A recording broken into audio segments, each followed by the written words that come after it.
this is one of my favorite drawing exercises. And if you've never tried it before, I hope you try it with me or try it after you've watched the video. I don't know about you, but I have spent many hours over the years practicing drawing manga pages and trying to make it look just like the originals. And if you hadn't guessed, I have spent a lot of time drawing Laid Back Camp and Keiichi Arawi, two of my favorite mangaka. But this is an exercise that I like because it takes it one step further than simply copy work, which I've realized, unfortunately, I can turn my brain off. And then I'm just copying, and I'm not thinking, and I'm not really observing in any sort of a deep, meaningful way. And this exercise is where I pick a panel from a very different style of manga. One that has a lot of emphasis on something that I'm currently working on. And then I try to redraw it in my style.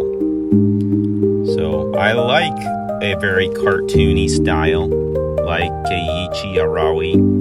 He's the artist behind City and Nichijou. And I like the artwork from Laid Back Camp. And so I don't see a reason why I can't have fun drawing other people's artwork, where it forces me to be a little bit creative, but I'm still studying their original creation. In this case, I'm drawing from Vinland Saga. And what my exercise is I pick a panel that has some form of nice paneling or dramatic action, and then I try to redraw it in my style. And it's pretty fun, especially because my style is very cartoony. I like cartoony looking people. And so I take these dramatic looking characters and I try to depict them in a somewhat chibi, 6 heads tall, more deformed style. This is also very fun because the parts that I want to emulate more precisely, I do. And so it's educational, and then it's also an exercise in creativity because I have to figure out how to depict the parts that I want to draw according to my style. And then I get to learn from, say, the pen strokes of the original.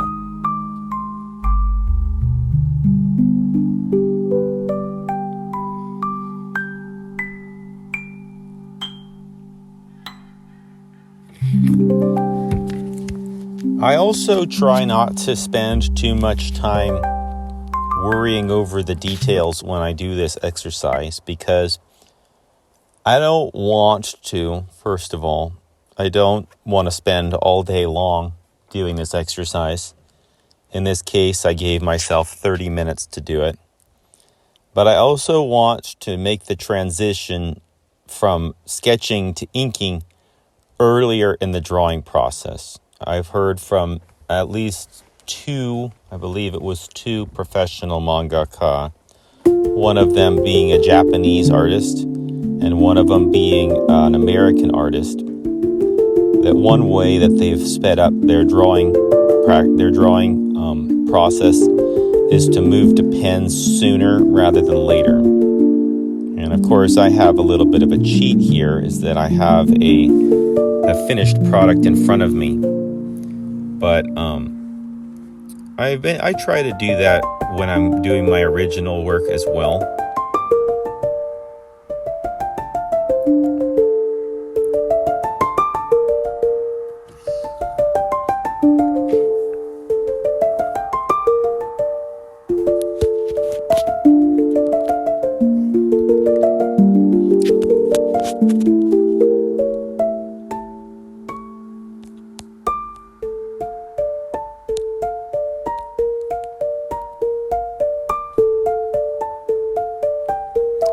think it's important to practice things, oftentimes to practice drawing the same thing.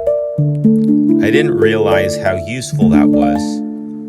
And when I say the same thing, I don't mean saying the same, like studying feet and drawing 100 feet from different directions. No, I mean drawing the exact same thing until it gets into your muscle memory and it gets easier and easier and easier.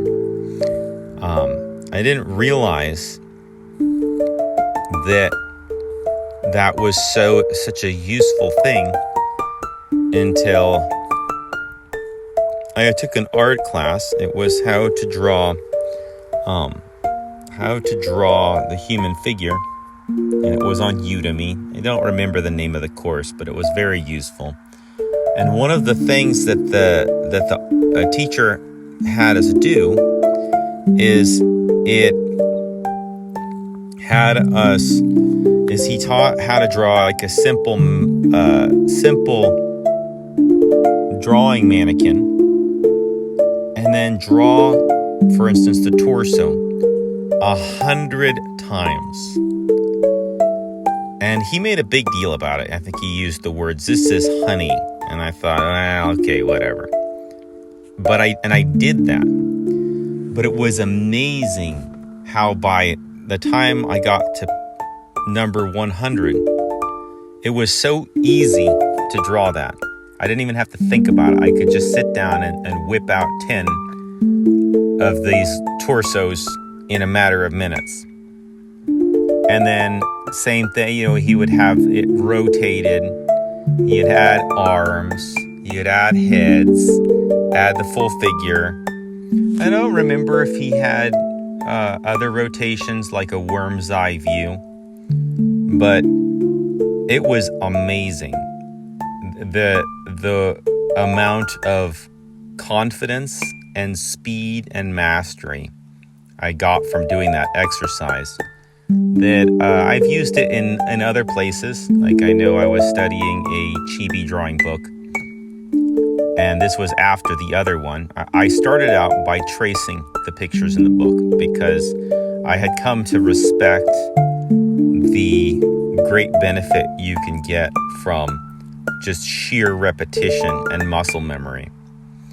And so I did a bunch of tracing, and then I just over and over and over practiced drawing these chibi figures to where it was just second nature.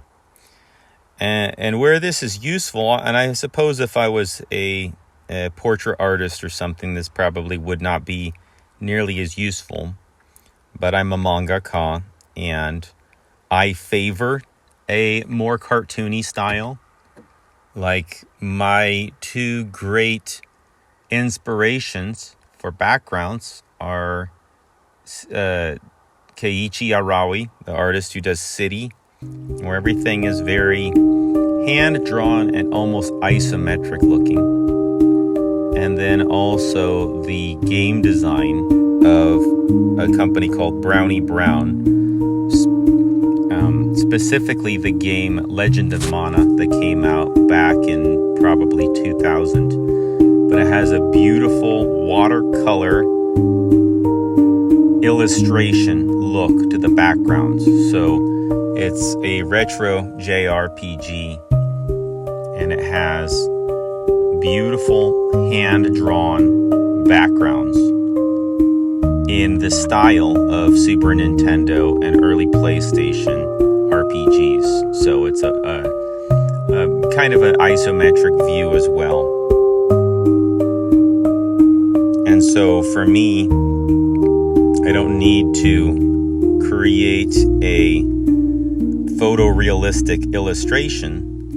I want to create a beautiful symbol of the real world objects, so that way my readers can use their imaginations and be transported to this other world that I describe in my stories or my newsletters, and and can take part in the story, but without me having to recreate God's true creation. That's a tall order for somebody like me who would much rather make a ton of pictures and a ton of stories that are beautiful, because beauty is still the goal, but fantastical as well. And going with that, my experience with drawing the same things over and over, there's a Bruce Lee quote. He said something along the lines of, "I don't fear the man with 1,000 punches, but the man with one punch that he has practiced 1,000 times."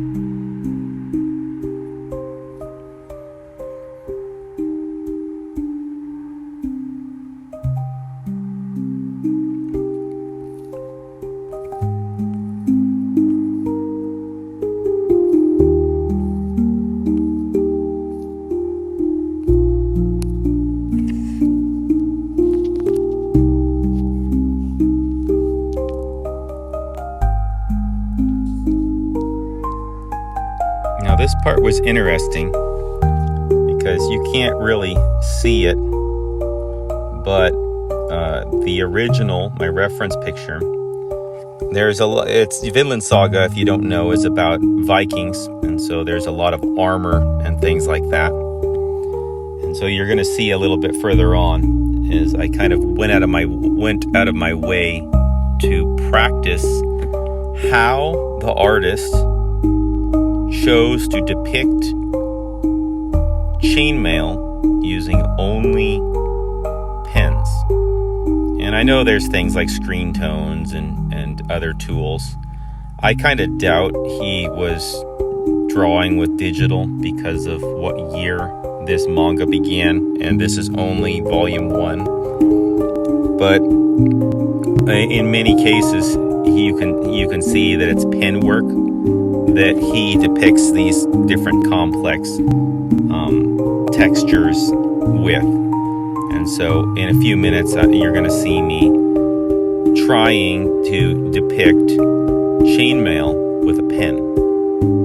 It was a lot of fun, and I'm actually going to remember how he did that, because I also am working on something that has Vikings in it. I have a online newsletter. It's free, and in it I have a cartoon character called Cojones the Barbarian, and he's a barbarian in the vein of I guess a barbarian whose name is Cojones. You'll have to see the newsletter if you're interested. I will have a link in the description of where you can find it. You can sign up for free. And thus far, I have been releasing one newsletter a week.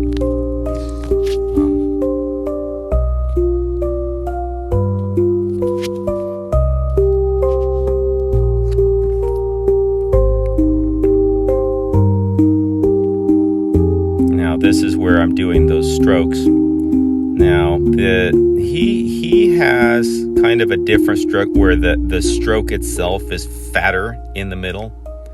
I believe I hold up the book in a minute so you can see it. But it's these alternating little curly lines. Yeah, there it is. See?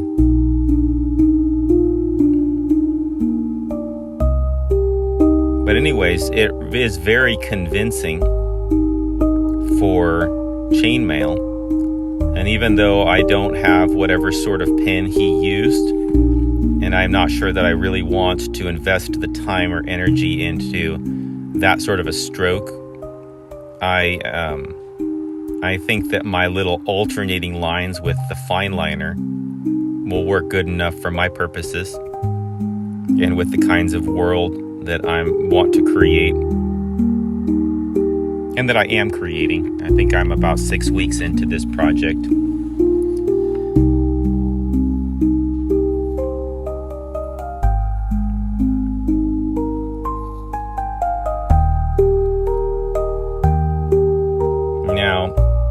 occurred to me that sometimes in order to get someplace with a goal, or actually just in life in general, you have to make a few false starts.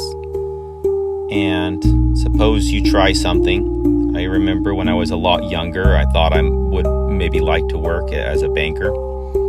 So my second job, pretty much right out of high school, I was a banker. I was working at a bank. I was a bank teller. And I realized fairly quickly that I hated being a bank teller. But I wouldn't have known that if I hadn't started. So was it a false start, or was it a valuable learning experience? And in the same way with my newsletter, which I'm making, I started out using an app called Substack. I still have my Substack account, so if you're on Substack or you want to look for me there, you just look for Cojones the Barbarian, and you can see my Substack there.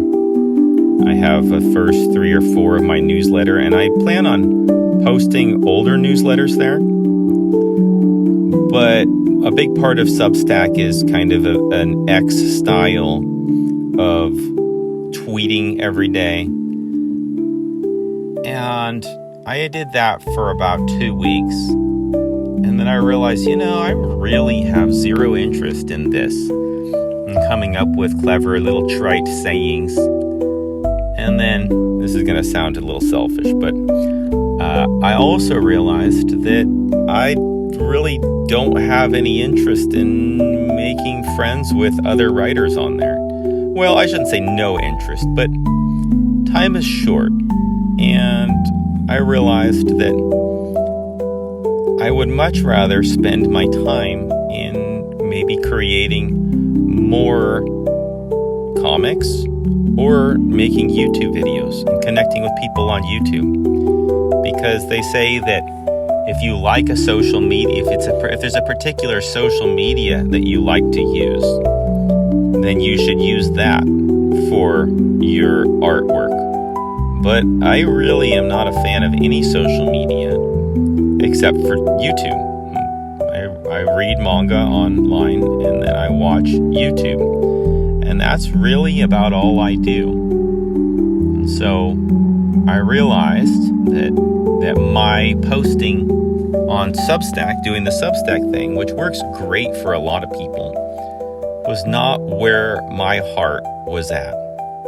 My heart was somewhere else. My heart got tired from doing that. And actually, I wrote one of my newsletters was about that just last week.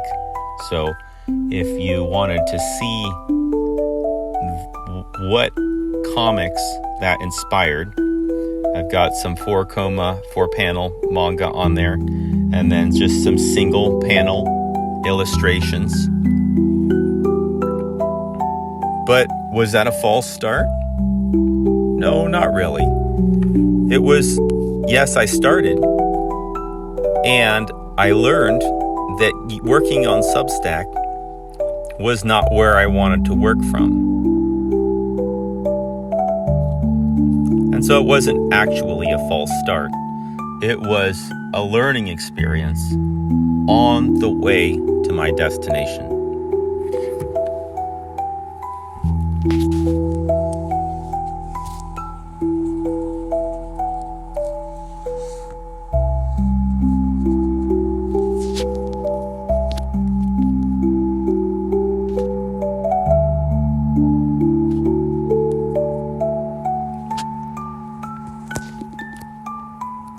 Now I'm almost done here. I'm basically freehanding this last guy here. I didn't really sketch him out at all, so we'll see how far my cartooning skills can get me without any sketch at all. Now, beyond perhaps having to adjust your methods, such as from switching from Substack to YouTube, it's also important to remember that the slowest path is the one that you quit.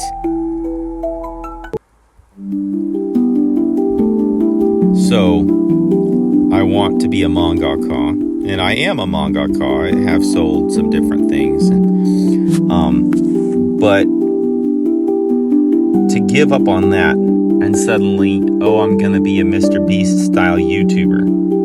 Well, that's then I have just killed my path to being a mangaka.